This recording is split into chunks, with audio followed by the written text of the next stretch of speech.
말씀 우리 시편 51편 시편 51편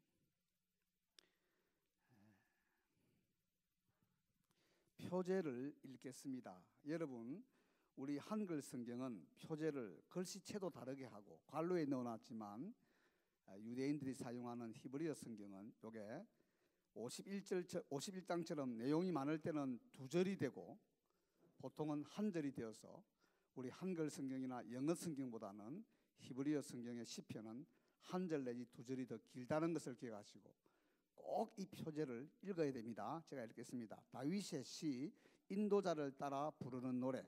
다윗이 바세바와 동침한 후 선지자 나단이 그에게 왔을 때. 다 읽어야 되겠지만 오늘 중심이 되는 내용 세 구절만 읽도록 하겠습니다. 10절부터 12절까지 말씀을 우리 함께 봉독하겠습니다. 10절부터 12절까지 말씀입니다. 다 같이 봉독합니다. 하나님이여, 내 속에 정한 마음을 창조하시고 내 안에 정직한 영을 새롭게 하소서. 나를 주 앞에서 쫓아내지 마시며 주의 성령을 내게서 거두지 마소서. 주의 구원의 즐거움을 내게 회복시켜 주시고 자원하는 심령을 주사 나를 붙드소서. 아멘. 오늘 이 본문 속에 가장 중심되는 기도의 고백은 주의 성령님을, 당신의 성령님을 제게서 거두지 마소서. 당신의 성령님을 제게서 거두지 마소서.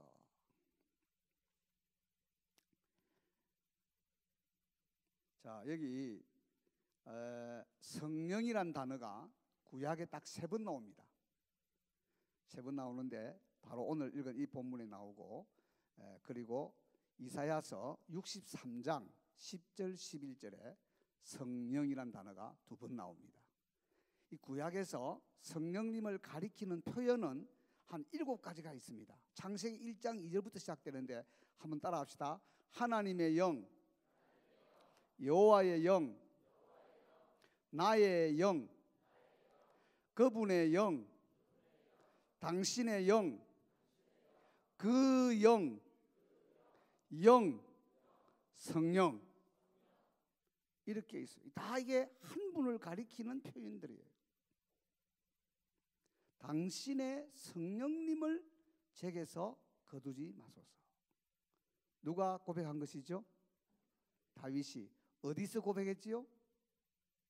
표제를 읽어보니까 나단이 다윗에게 온 때에. 여러분, 이 히브리어는 참 재미있는데요, A가 B에게 온다 하는 말을 쓸 때 동성끼리일 때는 온다고 씁니다. 나단이 다윗에게 온 때에.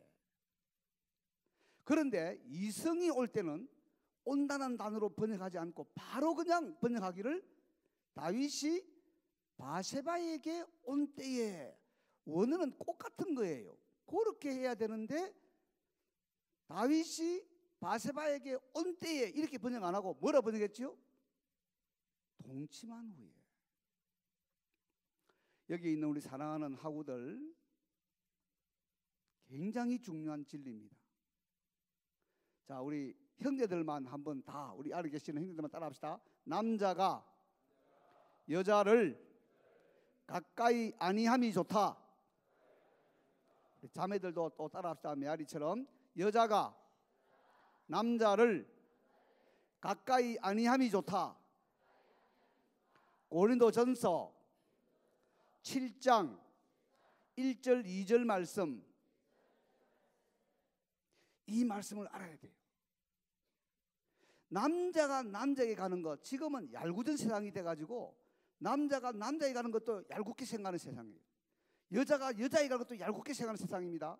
그러나 정상적으로 말하면 동성끼리 만나는 건 별로 문제가 없어요.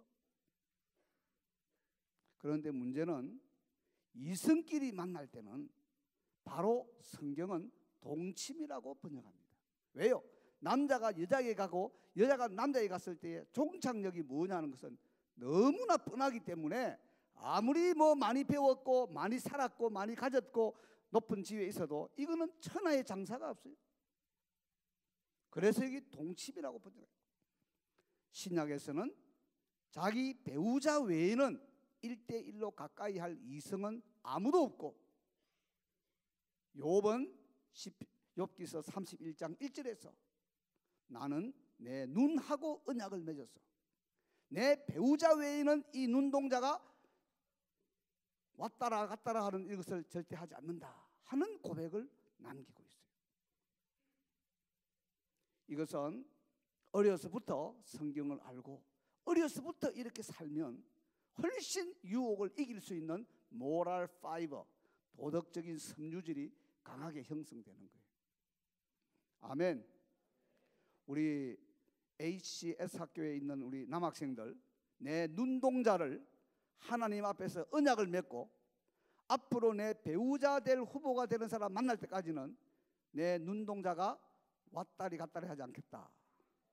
이것이 매일 아침 저녁에 외우는 쉐마의 민수기 15장 39절에 이런 말씀이 있어요. 너 마음과 너 눈을 따라서 왔다리 갔다리 하지 마라. 벨로 타투르, 이 타투르란 말이 뭔가 하면 왔다리 갔다리 하는 거예요. 그래서 네 마음을 따라서 눈을 따라서 왔다리 갔다리 하는 것은 뭐냐? 아셀 아텐 조님 아하레이헴. 그것은 바로 남자 창녀와 같은 것이다. 만 3세부터 죽을 때까지 유대인 남자들은 이 민수기 15장 39절을 늘 기억하고 암송하고 읊조리고 가슴에 새기고 장부에 집어넣고 날마다 자기와 함께 싸우면서 내 눈하고 언약을 맺고 살겠다. 우리 대한민국이 이렇게 사는 그리스도인들로 가득 찼다면요, 굶어 죽을 직업이 수두룩한 거예요. 손님이 없어가지고 그냥 문 닫아야 돼요. 여러분 벌써 이거 읽을 때 성령님이 아니면 파멸이다 하는 걸 알 수가 있어요. 성령님이 우리 마음에 계시고 성령님이 우리의 길을 인도하는 것이 아니면 우리는 가망성이 없다 하는 것을 알 수가 있어요. 얼마나 많은 예수님 밖에 사는 남자들이 결혼 마치고 지금 신혼여행 가는 차 속에서 자기 아내보다 조금 날씬하고 예쁜 사람 보면 눈이 왔다리 갔다리 하는 게 인간입니다. 얼마나 끔찍합니까?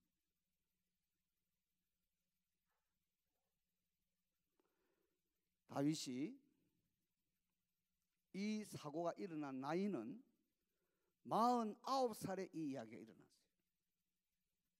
여러분 가운데 49세의 앞뒤로 가까운 분들은 정신을 바짝 차리고 잘 통과하시기 바랍니다. 다윗은 보통 사람이 아니에요. 8번째 막내 아들인데 하나님이 이 다윗을 왕으로 세우기로 12살쯤 됐을 때 벌써 작정하셨어요. 그래서 우리는 사람을 볼 때 어린아이든 어른이든 예사로 보면 안 돼요.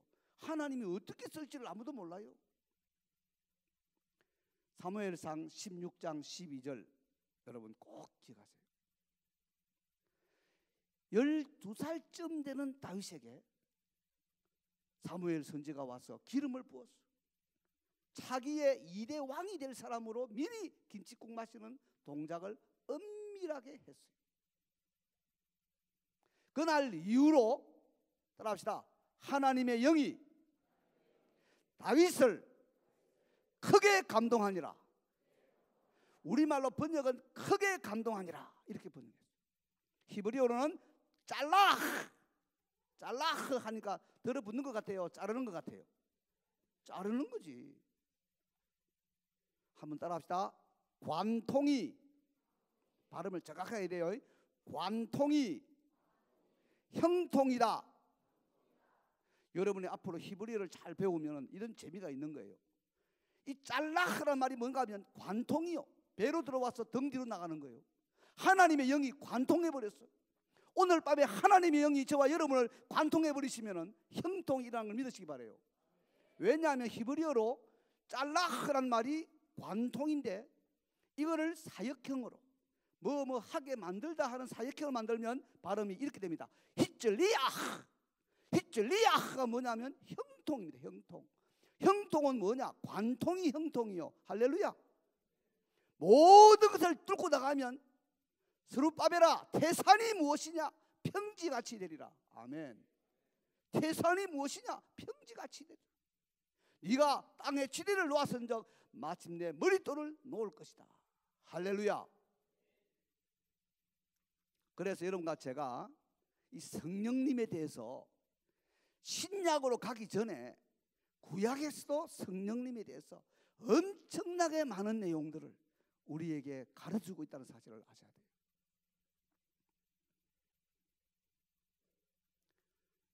다윗은 기름 부음 받음을 3번 했어요.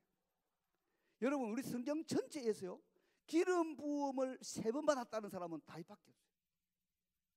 12살 때 기름 부었고 18년이 지나서 30세가 될 때에 자기 지파의 왕이 되는, 즉 유다 지파의 왕이 되는 일을 위해서 헤브론에서 기름 부음 받았어요.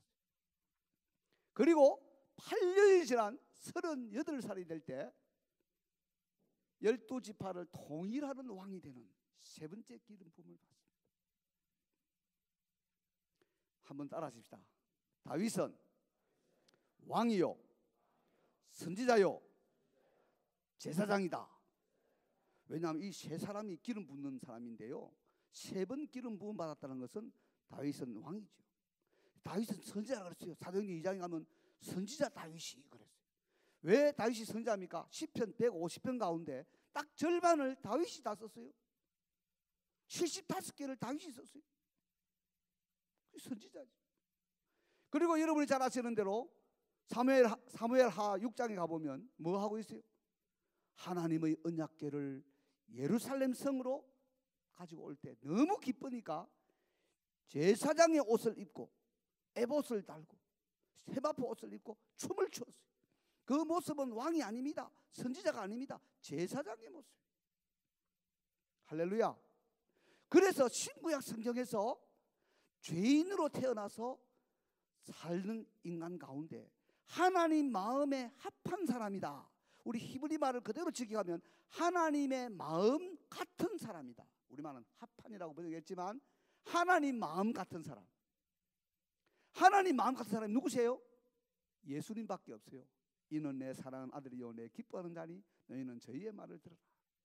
예수님은 하나님 아들이신데 절대적으로 하나님의 뜻을 땅에 이루기 위해서 두루마리 책에 나를 가리켜 기록된 모든 아버지의 뜻을 다 이루기 위해서 이 땅에 왔습니다. 아멘. 여러분, 성경 공부를 아주 정밀하게 하면 너무너무 감동되는 대목이 많아요. 시편 69편 21절에 가니까 이런 말씀이 있어요. 내가 고통 중에 목이 마를 때는 없습니다. 그냥 이 초로 내 입에 먹게 했다 하는 내용이 있는데, 요한복음 우리 말씀 속에 예수님이 십자가에 달려서 7가지 말씀을 했는데 그 중에 한마디 말씀이 뭐냐면 내가 목마르다 그랬어요. 19장에 보시면 요한복음 19장에 내가 목마르다는 말이 뭐냐 하면은요, 요한 시편 69편 21절 성경을 응하게 하시려고, 이 우리 같으면 정신이 하나도 없는 상황이고 막 악쓰고 헛소리 할 수밖에 없는 이런 극한 상황인데, 예수님은 그 상황에서도 시편 69편 21절에 자기를 가리켜 기록된 이 말씀을 응하게 하기 위해서 유도하는 말로 하신 말씀이 뭐냐? 내가 목마르다. 히브리 말로 하면 짜메티 딱 한마디 말. 내가 목마르다. 그러니까 군인이 갈대에다가 스폰지를 달아가지고 부분 마취가 될 수 있는 신포도주를 예수님 입에 대는데, 이건 뭐냐? 시편 69편 21절을 이루는 사건이었다.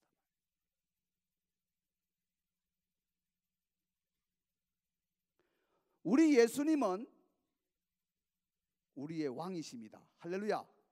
왕의 왕 또 주의 주 이럴 때 영국의 왕이 너무 감동받아가 일어났어요. 그때부터 우리는 이유도 모르면서 무조건 핸델 메시아고 갈 때는 다 일어나는 거예요. 예수님이 왕 중의 왕이시고 주들 중에 주이시다. 할렐루야. 예수님을 향해서 뭐라 그런가 하면 당신이 오실 그 선지자이십니까? 그 선지자는 누구냐면요, 신명기 18장에서 모세와 같은 선지자 한 사람을 훗날에 세워줄 거라 그랬어요. 그런데 여러분, 모세오경을 마감하는 신명기 34장 마지막에 오면 이 이후로 모세 같은 선지자가 일어난 적이 없다 그랬어요. 이 말은 언제 썼을까? 대개 학자들이 볼 때는 구약을 마감하는, 우리 성경은 말라기지만 유대인들 성경으로 하면 역대하까지 쫙 다 훑어도 모세 이후에 모세 같은 선지자가 일어났습니까? 안 일어났습니까? 일어난 적이 없어요. 모세 비슷한 작은 모세 같은 요수아도 태어났고 작은 모세 같은 예레미야도 있었지만은 모세보다도 더 위대한 모세 같은 선지자는 일어난 적이 없어요. 그래서 유대인들이 뭘 믿었느냐면 오실 그 선지자, 오실 그 선지자는 바로 신명기 18장이 말하는 모세 같은 선지자, 그분이 누굽니까? 예수님이세요. 할렐루야. 오실 그 선지자가 예수님이세요. 그리고 우리 예수님은 모든 대제사장들을 대표하는, 그래서 히브리서에서 뭐라 그랬어요? 큰 대제사장. 중국말로 말하면 대제사장. 제사장들 중에, 대제사장들 중에 대제사장. 우리 예수님은 왕과 선지자와 제사장의 직분을 다 가지고 계세요. 자, 우리 예수님을 믿는 사람을 뭐라 그러죠? 예수쟁이. 그런데 헬라어로 말하면 크리스티아노스, 그리스도에게 속한 사람. 예수님을 믿는 사람은 그리스도에게 속한 사람입니다. 그 여러분과 저는 뭐죠? 따라합시다. 모든 그리스도인은 작은 왕, 작은 선지자, 작은 제사장, 이 세 가지를 우리가 가지고 있어요. 믿으세요? 여러분이 예수님의 이름으로 귀신을 책망하면 귀신은 소리를 지르고 떠나갑니다. 왕적인 권위를 우리가 가지고 있어요. 여러분이 축복을 선포합니다. 그렇게 될지어다. So be it. Let it be. 히브리 말로 아멘. 아멘이란 말의 세 번째 뜻은 간접 명령인데 그렇게 될지어다. 그럼 그렇게 되는 거예요. 할렐루야. 되는 거예요. 자, 그래서 우리는 왕적인 예수님을 믿는 사람은 작은 메시아로서의 이게 있어요. 자, 그 다음에 뭐가 있습니까? 선지자입니다. 한번 따라하십시다. 우리 학가다의 가장 중요한 디모데후서 3장 16절 17절에 가면 이런 말씀 나와요. 따라합시다. 이는 하나님의 사람으로. 여러분이 하나님의 사람이라는 단어를 다시 구약으로 딱 가져가면 하나님의 사람은 아무나 붙이는 게 아니고 선지자의 가장 뛰어난 별명이 하나님의 사람이에요. 이 말이 제일 많이 쓰여진 사람이 엘리야와 엘리사예요. 그게 뭡니까? 성경을 가지고 학가다는 사람은 21세기에 시대를 진단하고 시대를 처방하고 내 개인과 가정과 교회와 지역사회와 국가와 세계를 하게해서 올바른 하나님의 뜻을 전할 수 있는 선지자가 되는 거예요. 아멘. 이게 우리 예수님인 사람이 주셨어요. 우리는 또 어떤 사람입니까? 예수님을 믿지 않는 사람들을 예수님께로 데려오는, 따라합시다, 복음의 제사장 직분. 우리가 복음의 제사장 직분을 가졌다는 거예요. 믿지 않는 사람들을 제물로 하나님께 드리는 이 역사를 하나님이 저와 여러분에게 주셨습니다. 아멘. 우리 하나님께서 향기교회와 ACCS 학교를 통해서 우리 광주 지역에 예수님 밖에 살고 있는 수많은 생명들을 예수님 안으로 인도하는 놀라운 역사들이 계속될 줄로 믿습니다. 바로 여러분 한 분 한 분의 삶을 통해서 이 일이 일어나게 될 줄로 믿습니다. 자, 그러니까 여러분이 이 본문을 보면서 야, 다윗이 기름을 3번 부은 것은 그가 왕과 선지자와 제사장의 이런 기능을 가진 사람인데 이 사람은 바로 우리 예수님을 바라보고 내 기뻐하는 아들이라고 하는 그 예수님을 그림을 주는 하나님 마음 같은 사람으로 선택받아서 끝까지 이 길을 간 사람이구나. 왜? 구약에서도 그랬지만은 사도행전에 가보니 신약에서도 하나님 마음에 합한 사람이라고 다윗이 평가를 받았어요. 이것까지만 이야기하고 나면요, 할 말이 없어요. 너무 공중에 있는 그림의 뜻 같은, 우리하고는 거리가 먼 이야기예요. 근데 문제는 왕이 된 지 11년 만에 얼마나 나라가 안정되었고 좋았으면 자기가 전쟁터에 안 가고 장군 요압을 대신해서 보내면, 고대에는 반드시 왕이 전쟁터에 맨 앞에 가야 돼요. 그건 여러분이 이제 사무엘하 12장 뒤에 가보면 다시 결국은 다윗이 앞에 나가는 이야기가 보여지는데, 얼마나 나라가 안정됐으면 자기가 안 가고 요압 장군을 전쟁터에 보내도 될 만큼 되셨어요. 그런데 이 49살 때 큰 사고가 일어났어요. 그 사고가 뭡니까? 뭐 시간이 많이 없기 때문에 지금 제가 8시 21분인데 제가 아마 오늘 밤에 9시 40분 차로 서울로 올라가야 되기 때문에, 여기서 몇 시에 떠나야 되죠? 9시에는 떠나야 돼요. 여러분 기분 좋지요? 설교가 한 2시간 갈 뻔했는데 이제는 아무리 길게 해도 8시 한 50분경에는 끝내야 돼요. 여러분이 오늘 읽는 이 본문, 당신의 성령님을 제게서 거두지 마소서라는 이 단어가 여러분의 가슴을 뒤집고 여러분의 정말 오장육부를 뒤집으면서 이게 내 기도가 되어야 됐구나. 당신의 성령님을 제게서 거두지 마소서. 더 적극적으로 말하면 성령님의 충만함을 주시옵소서. 이게 여러분과 저의 남은 생애에 결정적인 기도가 돼요. 왜냐? 이 49살 때 전쟁터에 가야 되는데 자리를 안 지키면요, 지휘관은 불안합니다. 우리 목사들이 제일 마음이 편할 때가 뭐냐면 여기에 기도하고 있을 때가 제일 편해요. 자기 자리에서 이탈하면 지휘관이 높으면 높을수록 마음은 위험한 상태로 가는 거예요. 조금만 건드리면 넘어질 수밖에 없는 상태로 가는 거예요. 그래서 여러분 잘 모르겠지만 90년도에 걸프전이 일어났을 때 미국의 경건한 목회자들이 방송을 가지고 굉장히 많이 외쳤습니다. 지금이야말로 우리 미국의 대통령을 위해서 기도할 때다. 그가 범죄하지 아니하고 그가 방황하지 아니하고 그가 하나님 앞에 무릎 꿇고 이 어려운 문제를 파가고 결정하는 올바른 리더십을 인도하도록 기도해달라. 제가 이런 방송을 지금도 기억합니다. 야, 미국은 살아있구나. 대통령이 이러한 고독한 상황에서 범죄하지 않도록 기도하자 하는 이런 신령한 목사님도 있구나. 하여튼 다윗은 예루살렘 왕궁에 있다가 해가 지니까 시원하잖아요. 여러분 중동에 와보면 해 지면 사람들 다 밖을 나옵니다. 근데 결혼식은 밤에 해요. 왜? 시원하니까. 그래 다윗이 이렇게 나와가지고 왕궁을 걷는데, 왕궁이랑 평평하니까 맨 높은 데 아니에요. 다 보이잖아요. 해가 졌다 해서 갑자기 어두워지지 않잖아요. 또 가는데 보니까 밑에 있는 어떤 집에, 그게 목욕탕은 지붕에 있거든요. 그런데 이분이 누구냐 하면은 자기 신복 장군의 아내입니다. 그때는 물론 몰랐지. 근데 뭘 하고 있습니까? 목욕을 하고 있어요. 왜 목욕을 할까요? 여러분이 구약 선생을 잘 만나야 되는데 이 미친 구약 선생도 있어요. 더럽게 미친 구약 선생도 있어요.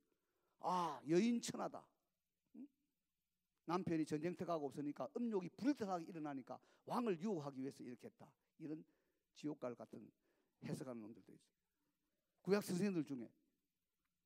이 뭐냐 하면요, 정결 예식입니다. 여성들은 일주일 내지 열흘 정도 생리를 하고 그 다음에 이걸 다 씻는 거예요. 그러면 뭡니까? 가장 아기를 갖기 쉬운 배란기가 시작될 그때에 정결 예식으로 몸을 씻는 거예요. 그날 밤에 신령한 이 남편 아내가 합법적으로 정결 예식을 하고 미크베라고 해서 몸을 씻고 랍비의 도장을 받고 기도하고 자녀를 가지는데, 이 자녀를 말라기 2장 15절에 말하기를 제라 엘로힘, 하나님의 씨다. 자녀는 하나님의 씨예요. 아멘. 우리 성경에는 경건한 후손이라 번역했는데, 그래서 유대인들은 자녀를 한타서 놓는 것을 조상 이스라엘을 따라서 꿈을 가지고 있고, 만 30이 되면 적어도 5명의 아이를 기르는 할머니과에 속하는 성수감을 가지고 아이들을 기르고 있는 거예요. 자, 그러면 이 모든 것은 사실은 자연스럽게 다 일어난 건데, 다윗이 보았습니다. 뭘 보았습니까? 어떤 여인이 목욕하는, 정결 예식을 행하는, 유혹하는 게 아니에요. 정결 예식을 행하는 것을 보게 되었습니다. 그러면 성령님의 충만함을 받은 사람 같으면 어떤 기본 동작이 나오겠습니까? 우리 형제님들만 따라하시기 바랍니다. 뒤로 돌아. 아프로이갓. 그게 기본 동작입니다. 그게 성령님의 사람의 기본 동작이에요. 이게 성령님이 충만하면 가능한 거예요. 제가 한국 와서 얼마 안 되어가지고 용인에 집회를 갔는데 금요일 저녁부터 집회가 시작됐는데 주일날 새벽 2시 반경에 짧은 치마를 입은 여자가 문을 따고 들어왔습니다. 성령님의 불을 던지러 간 강사가 음란의 불에 타 죽을 수도 있는 경험을 제가 했습니다. 끔찍한 거예요. 근데 우리 교수들은 되게 책을 읽다 자기 때문에 불을 켜놓고 옷도 어느 정도 입은 상태에서 이렇게 자다가 보니까, 제가 호텔 안에 보면 문 잠그는 게 이렇게 2개가 있잖아요. 위에는 쇠고리고 밑에는 그냥 열면 되는 거예요. 근데 위에 이거는 제가 안 잠궈요. 왜요? 어떤 기사를 읽으니까 불이야! 그런데 막 당황해가 이걸 못 열어가지고 타 죽었대. 밑에 것만 잠갔는데 이 문을 따고 들어왔어요. 근데요, 하나님의 은혜는 이 여자분이 내가 뒤통수만 봤지 앞통수는 안 봤어요. 어떻게 생긴 사람인지 난 몰라요. 들어온 거예요. 그래서 제가 아주 칼 같은 말로, 그 하나님 은혜인데 칼 같은 말로 하는 말이, 여기가 402호실이에요. 딱 그랬단 말이에요. 그러니까 이 사람이 전화기를 들고 뭐 그런지 안 그런지 모르지만은, 사장님 죄송해요, 내가 405호실로 가야 되는데 하고는 밖을 나갔어요. 타 죽든 말든 하고 제가 위에까지 걸어 잠갔어요.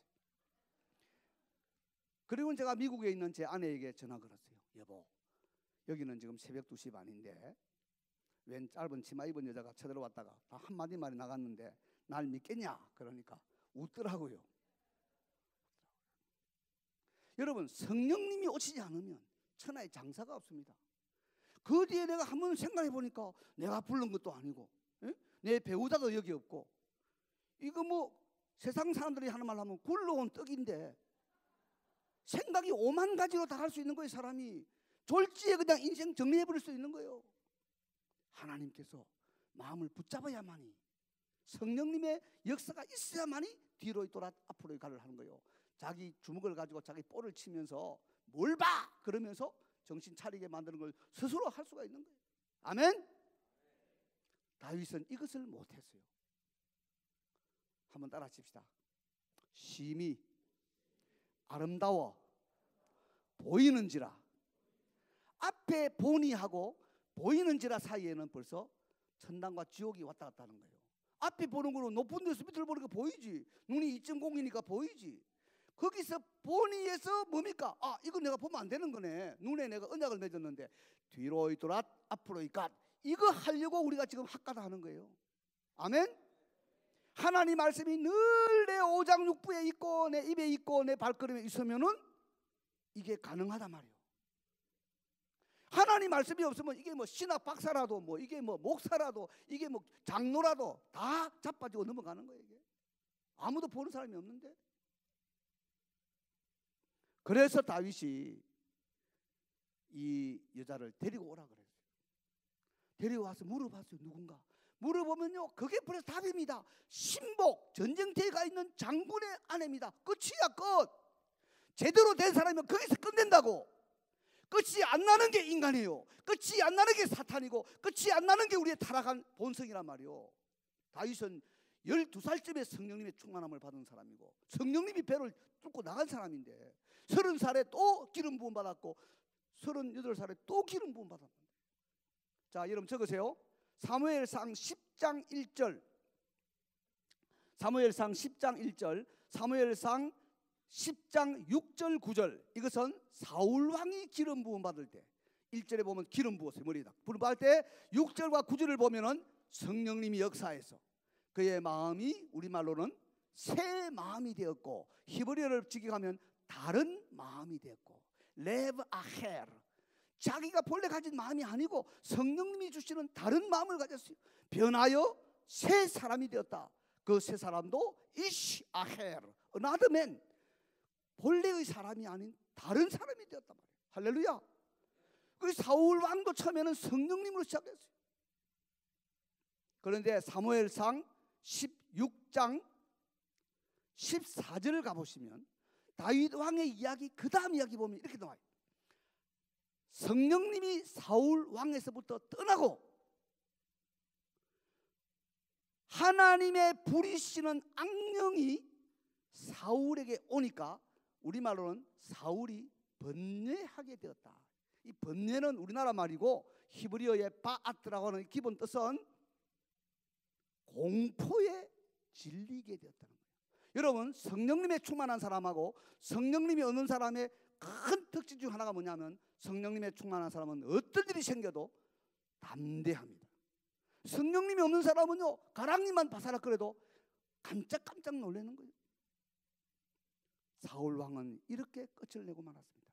적어 놓으세요. 성령님은 떠나고 악령이 사울 왕을 다스린 것이 15년이 지나갑니다. 사울 왕과 다윗과의 나이 차이는 50세예요. 50세. 아버지 아들뻘이에요. 그런데 이 사울 왕이 자기 아들 같은, 다윗의 말을 빌리면 죽은 개 같고 벼룩 같은 이 다윗을 죽이려고 만 10년 동안 강원도 바닥밖에 안 되는 작은 땅덩어리에서 샅샅이 뒤져가지고 죽이려고 하는 일을 10년 동안, 다윗이 20세부터 30세가 될 때까지 죽음과 나사는 한 걸음뿐이라고 하는 이 인생 수업을 했습니다. 이걸 하면서 다윗은 뭘 느꼈을까요? 성령님 떠나면 시체다. 성령님 떠나면 죽은 자다. 성령님 떠나면 다 한 주먹이다. 다 같은 놈자들이다. 이 사울 왕이 자기를 죽이려 하는 그 10년의 긴 세월 속에 다윗이요, 목동이었기 때문에 살아남았습니다. 여러분, 이스라엘 와보세요. 유대 광야에 오면 왜 그렇게 자연스럽게 만들어진 굴들이 많습니까? 그거는 양을 친자만이 독도법을 가지고 어디 가면 뭐가 있고 다 아는 거예요. 그러니까 사울이 잡을 수가 없지. 왜? 유대 광야에 있는 그 수많은 굴들 속에 어디로 해가는 걸 다 다윗은 알고 있으니까 잡힐 리가 없죠. 하나님의 은혜로 10년 동안의 충격 속에서도 살아남은 사람. 다윗이 지금 당신의 성령님을 제게서 거두지 마소서라고 하는 이 기도는 여러분과 제가 생각하는 것보다는 훨씬 처절하고 생사가 걸려있고, 사울 왕이 자기를 괴롭히는 그 10년의 고통 속에서 성령님이 떠나면 인간이 어떻게 된다는 것을 보았고, 마침내 반자살 반타살로 사울이 죽어버리고 그 사울의 시체를 블레셋 사람들이 베산이라고 하는 도시의 벽에다가 그냥 박아놓는 이런 처참한 종말을 그가 보았기 때문에 자기의 죄악에 대한 정신이 들게 되었을 때 당신의 영을 제게서 거두지 마소서라고 하는 기도를 한 겁니다. 제가 오늘 밤을 새울 수 있는 상황이라면 얼마나 우리 구약의 성령님에 대한 무궁무진한 말씀들을 여러분과 제가 나눌 수 있겠습니까? 기억하시기 바랍니다. 성령님의 충만이 저와 여러분에게 가장 화급한 것입니다. 성경에 하라고 한 명령의 최고 명령이 뭐냐? 성령님의 충만함을 받으라는 명령이고, 또 다른 명령은 뭐냐면 주 예수님을 믿으라고 하는 명령인데, 사실은 깊이 들어가 보면 주 예수님을 믿으라와 성령님의 충만함을 받으라고 하는 이 두 명령은 같은 명령입니다. 성령님의 충만이 없으면요, 예수님을 주님이라는 고백을 여러분 지금 저 북한에 가서 금수산에 끌고 가가지고 김일성이 김정일이 시체 앞에 세워놓고 절해! 그럴 때 절 안 하고 배에 총 맞고 죽을 정도의 담력을 가지고 고개를 들 수 있는 사람은 성령님이 충만해야만 가능한 거예요. 다 비실비실하는 거예요. 그러니까 예수님을 주님으로 어떤 상황이라도 고백하는 거하고 성령님의 충만은 같은 내용이구나. 그래서 여러분과 저는 이 성령님의 충만함을 예사로 생각해서는 안 되겠습니다. 매일마다 성령님의 충만함을 주시옵소서. 자, 그래서 이 다윗이 간절히 당신의 성령을 제게서 거두지 마소서. 제 남은 인생이, 그는 결국 얼마 살았습니까? 49살부터 21년 동안 더 살고 죽었습니다. 사울은 15년 동안 완전히 살았지만 죽은 자 같이 살다가 끝이 그래 가갖고, 다윗은 21년 동안 어떻게 살았습니까? 시편 8, 여러분이 6편을 한번 읽어보세요. 밤마다 눈물로 침상을 적시고 요를 띄우는, 정말 닭똥 같은 눈물을 흘리는 회개의 삶을 21년 동안 살았습니다. 그 종착이 뭡니까? 여러분이 열왕기상 1장에 오면 만 70세 주기 직전의 다윗의 이야기를 하는데, 수족이 차가워지니까 그 미녀 수냄 여자 아비삭이라는 여자를, 처녀를 넣어주었어요. 여러분, 이 성욕은요, 뭐 나이가 든다고 해서 사라지는 건 아니에요. 힘이 없어서 못 따라가는 것뿐이지 생각은 다 있는 거예요. 그런데 다윗이 뭐라 그랬어요? 이 아비삭과 함께 동침하지 아니하니라. 성경은 굉장한 겁니다. 마지막 말을 동침하지 아니하니라 하고 다윗에 대한 생을 끝내고 있어요. 다윗의 회개는 저와 여러분 같이 토한 거 먹고 더러운 자리에 눕는 개나 돼지 같은 회개가 아니고, 그의 회개는 정말 진정성이 있었고 회개의 기도가 시편에 7개 나오는 가운데 5개의 시편이 시편 51편을 비롯해서 다윗의 기도인데, 다윗이 고백하기를 이 세상에서 제일 행복한 사람은 허물의 사함을 받고 죄의 가림을 받고 마음에 간사가 없고 마음에 정죄를 당하지 않는 그 죄 용서받은 사람이 세상에서 제일 행복한 사람이다. 시편 32편에서 이런 고백을 남기고 있는 거예요. 저와 여러분이 오늘 이 말씀 읽으면서 성령님의 충만함을 주시옵소서. 성령님을 제게서 거두지 마소서. 이 기도를 남은 생애에 우리 3대가, 가족 전체가, 우리 교회 전체가 이 기도할 수 있는 저와 여러분 되길 바랍니다. 자, 이 기도에 3가지 실제적인 기도가 나옵니다. 첫째 기도 따라합시다. 깨끗한 마음을 창조해 주세요. 이 성령님의 충만함에 대한 첫째 특징이 뭐냐면요, 마음이 깨끗한 거예요. 마음이 깨끗한 게 뭡니까? 눈하고 언약을 맺고 내 신복의 안에네, 그러면 거기서 자기 정욕을 끊어야 돼요. 내 신복의 안에네 끝인 거예요. 더 이상 진행할 수가 없는 거예요. 이게 깨끗한 마음. 이 마음은 사람이 수양된다고 받는 게 되는 게 아니에요. 이건 성령님이 주셔야 돼요. 그래서 뭐냐, 깨끗한 마음은 창조가 되어야 돼요. 수양해가지고 뭐 불교식으로 유교식으로 유대교식으로 해가 되는 게 아니고요. 이거는 성령님이 우리 마음, 이 마음을 만들어 주셔야 돼요. 자, 한번 따라합시다. 어제는 끝났다. 내일은 안 왔다. 오직 오늘 여기 하루살이다. 나는 여러분 이 말을 정말 마음에서 이해할 수 있기를 바라요. 딱 아침에 일어나면 여러분이요, 일회용 마음, 일회용 심장을 하나님으로부터 받는다고 생각하세요. 어제는 끝난 거예요. 끝난 거. 절대 가지고 오지 마세요. 어제는 끝난 거야. 내일은 아직 안 왔어요. 내일 일은 내일 염려해요. 그럼 뭡니까? 오늘 하루를 사는데 이 하루살이에 성령님의 충만함에 있어서 가장 1번으로 중요한 게 뭐냐? 깨끗한 마음을 창조해 주세요. 사도 바울이 믿음의 아들 디모데에게 말할 때 더러운 양심과 거짓이 있는 믿음이 많다. 너는 거짓이 없는 믿음, 청결한 양심을 가지고. 여러분 교회 생활 해보세요. 여러분과 제가 얼마나 성령님이 필요한가를 우리가 매 순간마다 느낄 수가 있습니다. 나는 이상한 그 사람들도 많이 만났어요. 교회 돈 가지고 떡을 할 때마다 떡을 몇 배나 많이 해. 그래서 떡이 많이 남으면 이 떡을 다 자기가 독차지해가지고 자기가 다 분배해. 목사까지도 자기가 줘. 그러면 이 정신 빠진 목사는 감사합니다 권사님, 기싸대기 날릴 이야기지. 그리고는 남은 거는 전부 다 가지고 저 집에 가져가. 이런 사람 몇 명만 있으면 그 교회는 슬슬 녹아내리는 거예요. 열심히 일할수록 이런 콩고물하고 떡 보고 일하고 있는 거야. 이 마음이 더러운 사람들이 한두 명이 아닙니다. 마음이 사특하고 간교하고 교활한 사람들이 한두 명이 아니에요. 더러운 욕심으로 예수님을 믿고. 그래서 여러분 제가 할 때 하나님 저에게 깨끗한 마음을 창조해 주세요. 아멘. 깨끗한 마음. 우리 학가다를 하는 이 귀한 학우들이 처음부터 이런 걸음을 걸으면 여러분은 진짜 장래가 보장됩니다. 깨끗한 마음을 가지라. 둘째는 뭡니까? 깨끗한 마음만 가졌다가 되는 게 아니에요. 이게 확정된 마음이 돼야 됩니다. 아무리 깨끗한 마음이라도요, 이 사람 말하면 이래 갔다가 저 사람 말하면 저래 갔다가 이렇게 왔다리 갔다리 하면 안 되는 거예요. 따라합시다. 확정된 영을 새롭게 하소서. 여러분 날마다 내 마음을, 여러분 이 새벽 기도가 참 중요한 거예요. 내 마음이 뭐라 그랬죠? 확정되었고 확정되어 사오니. 여러분 찬송 부르지요?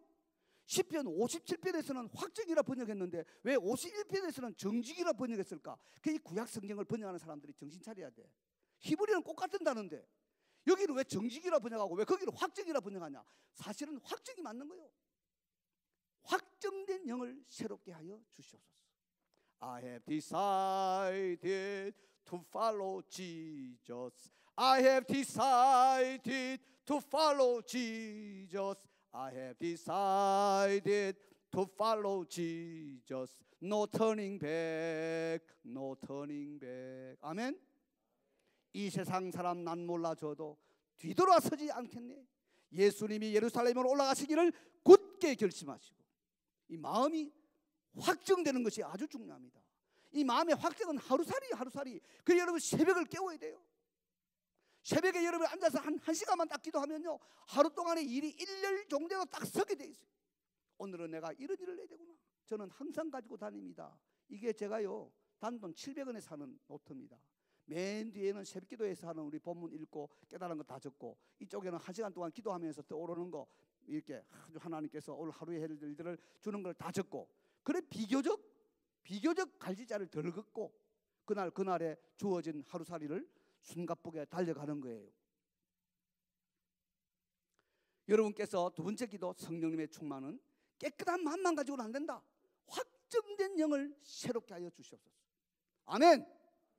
여러분의 책임이 중하고 서 있는 자리가 높으로 올라갈수록 여러분이 해딱거리면 안 돼요. 딱 정하고 그 길을 가야 돼요. 한 번 말한 건 지켜야 돼요. 여러분 잘 아시죠? 도산 안창호 선생님, 뭐 예수님을 잘 믿은 사람은 아니지만 이 사람이 말이요, 어린 딸내미한테 약속을 했어요. 야, 내 네 생일날 꽃 갖다 줄게 말을 했단 말이요. 그런데 그냥 꽃 갖다 주는 날이 가까울 때 현상금이 붙어서 굉장히 위험하게 됐어요. 모든 사람이 말렸어요. 안창호 선생님 가면 안 됩니다. 이분이 위대한 말을 했어요. 내가 어린 아이하고 약속한 것도 안 지키면 내가 어떻게 나라를 살리냐. 그리고 그 아이한테 꽃 주는 거 약속 지키려다가 예상대로 잡혀서 결국 생을 떠났어요. 확정된 영을 새롭게 하소서. 아멘. 그 여러분 아침마다 다 기도하면서요, 하나님 오늘도 제가 정말 성령님의 인도를 따라 살아서 육체의 욕심을 누리지 않고 성령님의 소원을 순종하고 육체를 위해서 씨를 뿌리지 아니하고 성령님을 위해서 씨를 뿌려서 영생을 거두는 열매 있는 하루를 살기로 합니다. 시편 127편 3절에 보니 아침에 일찍 일어나고 저녁에 늦게 누움이 헛사로다. 내가 오늘도 헛사의 삶을 살지 않도록 저를 불쌍히 여기시고 오늘 제가 주신 이 계획대로 하나님 앞에 진실하게 충성해서 열심히 신체레 에트 프란테 에트 신체레 신속하고 진실하게 오늘도 하루를 살게 해 주옵소서. 아멘. 이게 여러분과 제가 하는 두 번째 기도입니다. 성령님의 충만한 사람은 홍냥거리는 사람이 아니란 거예요. 확정된 영으로 사는 사람. 새벽기도 시간에 확정되고 확정되어 싸우리. 내가 새벽을 깨우리로다. 이 깨운다는 말은 사실은요, 한번 따라해 볼까요? 우르 그러니까 가슴이 울렁울렁하죠. 이 깨운다는 말은 본래 흥분시키는 거예요. 새벽을 흥분시키려다. 새벽을 감동시키려다. 고레스의 마음을 감동시키시매. 그러니까 여러분이 새벽에 기도하면 흥분이 일어나게 돼 있어요. 자신감이 오고 오늘도 예수님과 함께 나는 적군을 달리고 담을 뛰어넘고 할 수 있거든요. 무슨 말이냐? 사람으로는 할 수 없을 때 하나님으로서는 다 하실 수 있느니라. 이런 아주 확실한 마음을 가지고 하루를 사는 거예요. 아멘. 세 번째의 간구가 뭡니까?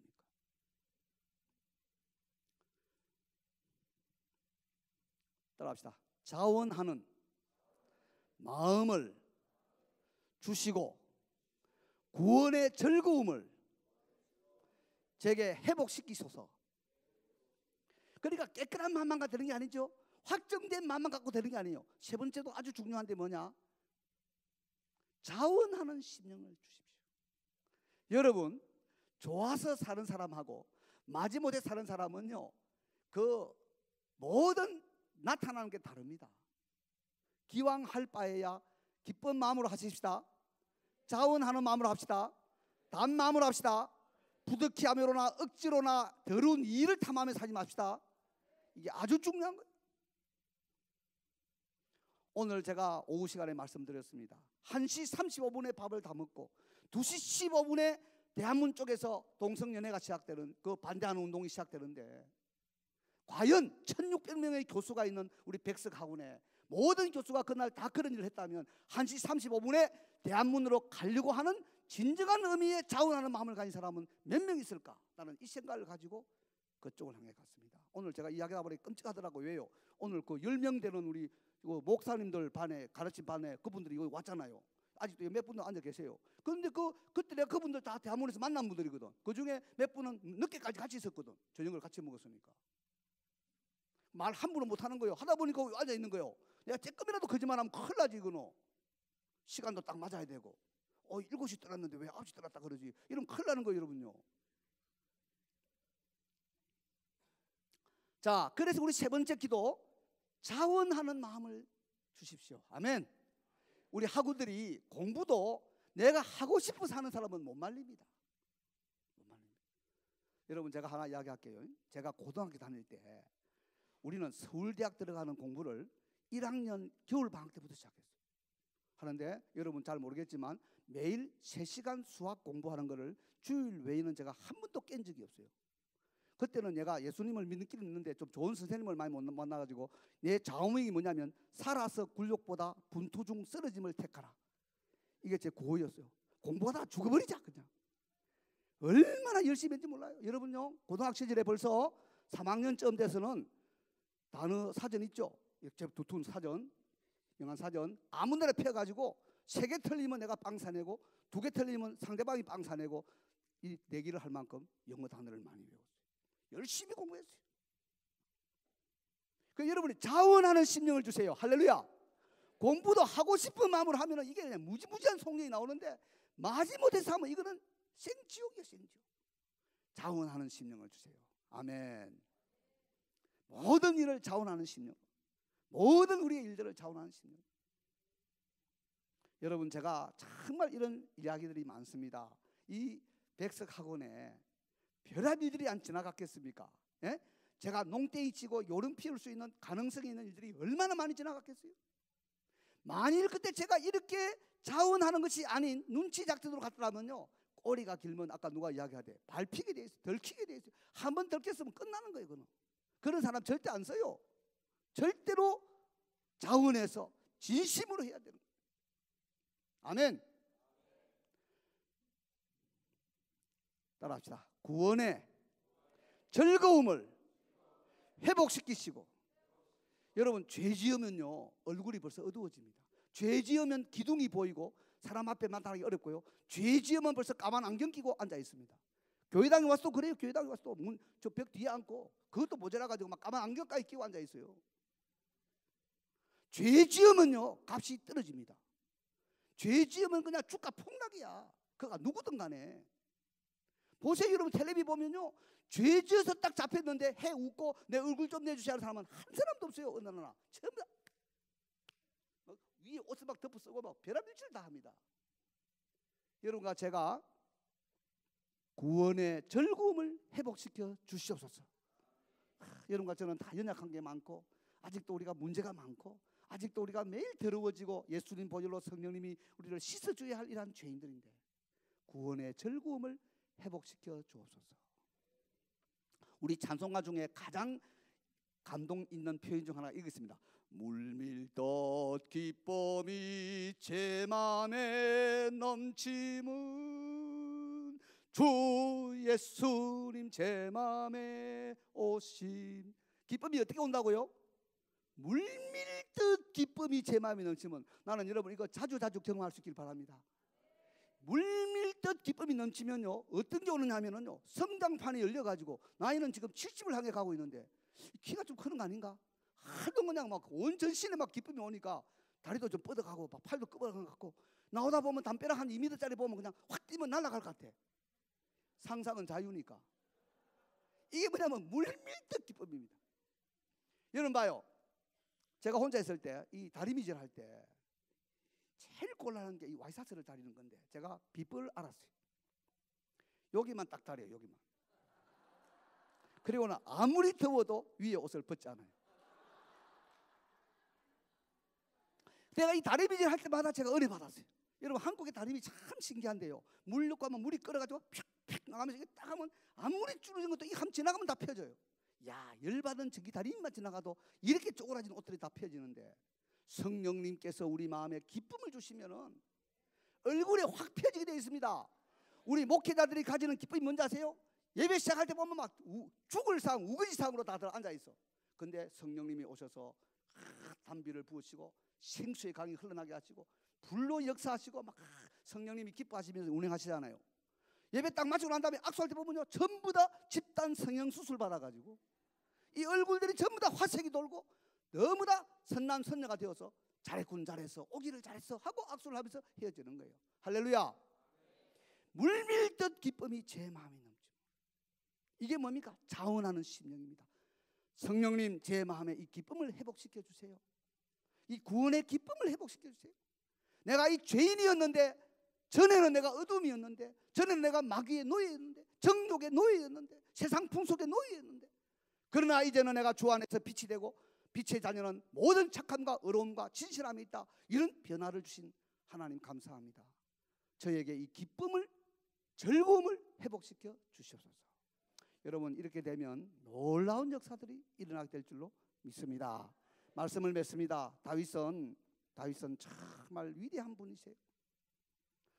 너무 죄를 안 지어서 고난을 많이 당하고 죄에 넘어갔기 때문에 고난을 많이 당해서 이모라 저모로나 우리 예수님을 참 많이 닮았다는 점을 우리에게 가르쳐주는 위대한 인물입니다.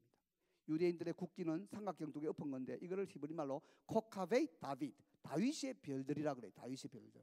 이 이스라엘 백성들에게 가장 존경받는 사람 그러면 아브라함, 모세. 그러나 압권적으로 나라로 말하면 다윗이 가장 위대한 사람으로 인정받는 거예요. 다윗이 위대한 것은 죄를 안 지어서 위대한 게 아니라 그런 고약한 죄, 어찌 보면 사울 왕보다도 몇 배나 고약한 죄를 짓고도 이 죄의 실체를 알고 이 죄를 해결하시는 성령님을 의지하고 나에게 당신의 성령님을 거두지 말라 하는 기도 속에 깨끗한 마음을 창조해 주시고 확정된 영을 새롭게 하여 주시고 자원하는 심령을 주시고 구원의 즐거움을 회복시켜 달라고 하는 이 놀라운 회개의 열매의 기도를 우리에게 남기고 그는 끝까지 회개에 합당한 열매를 맺고 살다가 너무나 아름답게 끝을 장식한 것입니다. 바라기는 우리 남은 생애에 이 놀라운 성령님의 충만하신 역사가 우리 개인과 우리 가정과 우리 교회와 우리의 모든 직장과 사는 삶의 자리에서 보여지는 귀한 걸음 되기를 간절히 바랍니다. 구약에서 성령님의 충만함을 받은 사람을 뭐라고 표현하느냐면요, 신약은 성령님이 충만한 사람, 성령님이 충만한 사람, 그렇죠? 성령님이 충만하여 이렇게 번역하는데 구약에서는 뭐가 하면요, 이시 아셀 루ach 엘로힘 보. 그게 무슨 말인가? 우리말로 하면 그 사람 안에 하나님의 영이 있는 사람. 요셉, 요수아, 다니엘 이 세 사람의 이 표현을 썼는데 그 사람을 보니 그 사람 속에 하나님의 영이 있는 사람이다. 할렐루야. 그걸 누가 말했어요? 이방에 있는 왕들이 그런 말을 하는 거예요. 바라기는 여러분과 제가 구약의 표현을 빌린다면 그 속에 하나님의 영이 있는 사람이라고 하는 이 삶을 살아갈 수 있는 저와 여러분 되기를 바랍니다. 다 같이 이제 기도하겠습니다. 우리 짧은 시간이지만 하나님 앞에 회개와 결단